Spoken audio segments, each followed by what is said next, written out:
नमस्कार, मैं अर्चना गुप्ता आप सभी का न्यूज वन इंडिया में बहुत स्वागत करती हूँ। बात हरियाणा की करेंगे। हरियाणा में मुख्यमंत्री नायब सिंह सैनी ने वक्फ संशोधन बिल का विरोध करने वाले विपक्ष को लेकर बयान दिया। ये बयान उन्होंने चंडीगढ़ में दिया। इसके अलावा सीएम सैनी ने पंजाब के मुख्यमंत्री के द्वारा लोकसभा में राहुल गांधी के लिए दिए गए बयान को लेकर भी अपनी प्रतिक्रिया दी। उन्होंने कहा कि विपक्ष राजनीतिक लाभ के लिए वक्फ संशोधन बिल का विरोध कर रहा है। सीएम सैनी ने कहा कि विपक्ष राजनीतिक फायदे के लिए वक्फ संशोधन बिल का विरोध कर रहा है। उन्होंने आगे ये भी कहा कि वक्फ बिल लोकसभा और राज्यसभा दोनों में पारित हो चुका है। मेरा ये मानना है कि कांग्रेस पार्टी ने राजनीतिक लाभ लेने के लिए इस तरह के बयान दिए, ऐसा रुख अपनाया है जिससे न केवल समाज को नुकसान पहुंचा है बल्कि वक्फ संस्था को भी नुकसान हुआ है। सीएम सैनी ने कहा कि जब सीएए आया तो कांग्रेस ने अफवाह फैलाई कि मुसलमानों को बाहर निकाल दिया जाएगा। तो वक्फ संशोधन बिल को लेकर हरियाणा के मुख्यमंत्री नायब सिंह सैनी ने चंडीगढ़ में अपनी प्रतिक्रिया दी और विपक्ष के विरोध को राजनीतिक लाभ बताया।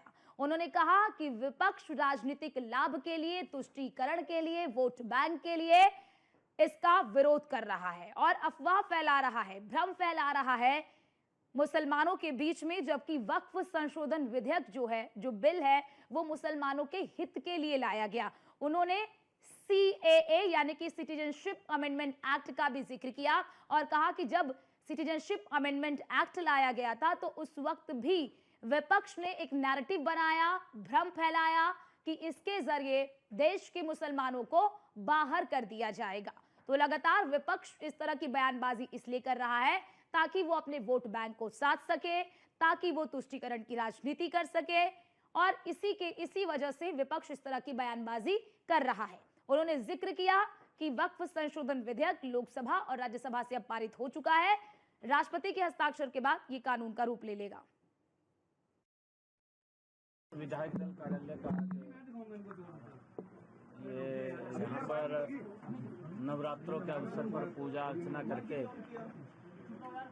आज इस विधायक दल कार्यालय को आगे कार्यों के लिए इसमें लोगों के काम हों और इसकी शुद्धि के लिए आज हवन यज्ञ किया है। आज नवरात्रों के अवसर पर मैं इस कार्यालय के उद्घाटन अवसर पर मैं सभी कार्यकर्ताओं को भी, हरियाणा प्रदेश के लोगों को भी बहुत बहुत बधाई देता हूँ, शुभकामनाएं देता हूँ। नवरात्रों की हरियाणा प्रदेश वासियों को बहुत बहुत बधाई और शुभकामनाएं मैं देता हूँ। माँ दुर्गा से प्रार्थना भी करता हूँ कि हर हरियाणवी, हर प्रदेश के लोगों के उत्तम स्वास्थ्य की मैं माँ दुर्गा से कामना भी करता हूँ। और आज विधायक दल के इस कार्यालय के उद्घाटन अवसर पर आप सब भी आए हैं। नहीं, देखिए, जो वक्फ बिल पास हुआ है कल लोकसभा के अंदर और फिर राज्यसभा के अंदर, दोनों जगह से वो पास हुआ है। मैं ये मानता हूँ इसके ऊपर कांग्रेस ने अपनी राजनीतिक लाभ लेने के लिए उसके अंदर इस प्रकार के अमेंडमेंट किए थे जिसका कि समाज को भी और जिसका वक्फ को भी नुकसान होता है। अगर उदाहरण के तौर के ऊपर देखें, अभी एक वक्फ का विषय हमारे यहाँ पर भी आया।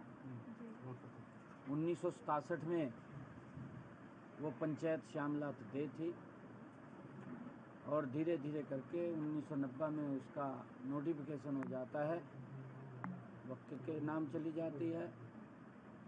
विषय क्योंकि असमानता का, वक्फ की लैंड है तो वक्फ की रहनी चाहिए, उसके लिए ये कानून आया है। मुख्यमंत्री जी, और किसी को इस प्रकार का जो राजनीतिक कांग्रेस के लोग कर रहे हैं, भड़काने का काम कर रहे हैं, इससे वक्फ की भूमि सुरक्षित भी होगी और कोई इसके अंदर गलत भी नहीं होगा। परंतु कांग्रेस के लोग माहिर हैं भड़काने में। ये तो ये नहीं पता लगता किसने भड़का दे 2 मिनट बाद। सीए आया था, सीए के अंदर भड़काई दिए, 6 महीने वो तो रोड के ऊपर बैठे रहे। फिर हमारे बेचारे किसान भड़काई दिए। कांग्रेस की फितरत रही, अपने आप तो कुछ किया नहीं, अपने आप तो सिस्टम को खराब करने का काम किया है। एक क्षेत्र में नहीं, हर क्षेत्र में कांग्रेस ने अपनी राजनीतिक स्वार्थ सिद्धि के लिए कि मुझे हमारी पार्टी को वोट मिले, सिर्फ उन्होंने वोट बैंक की राजनीति कांग्रेस ने की है। इससे आगे नहीं सोचा कांग्रेस ने कि मेरा वोट कैसे सुरक्षित रहे, देश कहीं जाए, देश की चिंता नहीं है। अगर आप लोग देखेंगे कांग्रेस के समय में लगातार नक्सलाइट किस सीमा के ऊपर गया। मोदी जी का 10 साल का कार्यकाल, और मैं तो धन्यवाद करना चाहूंगा आदरणीय अमित शाह जी का, जिन्होंने ये घोषणा की कि इस तारीख तक नक्सलाइट बिल्कुल समाप्त हो जाएगा। लोगों के, देश के लोगों के जीवन को सुरक्षित करना, ये भारतीय जनता पार्टी का विचार भी है, भारतीय जनता पार्टी की नीति भी है, और भारतीय जनता पार्टी सरकार की नीयत भी है। सर ये उसको लेकर के काम करते हैं। परंतु कांग्रेस की नीयत, कांग्रेस का विचार सिर्फ वोट बैंक तक था। लोगों का शोषण करना, लोगों को शोषण करते प्रताड़ित करना, उनका वोट बैंक डरा करके ले लेना।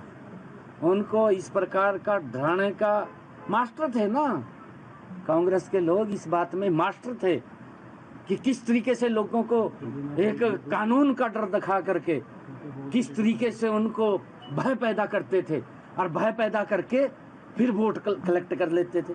ये राजनीति थी इनकी, इससे अलग की कोई नहीं। ने तो ये भी कहा था जब सीए आया, क्या कहा था कि भाई यहाँ से मुसलमानों को बाहर निकाल देंगे।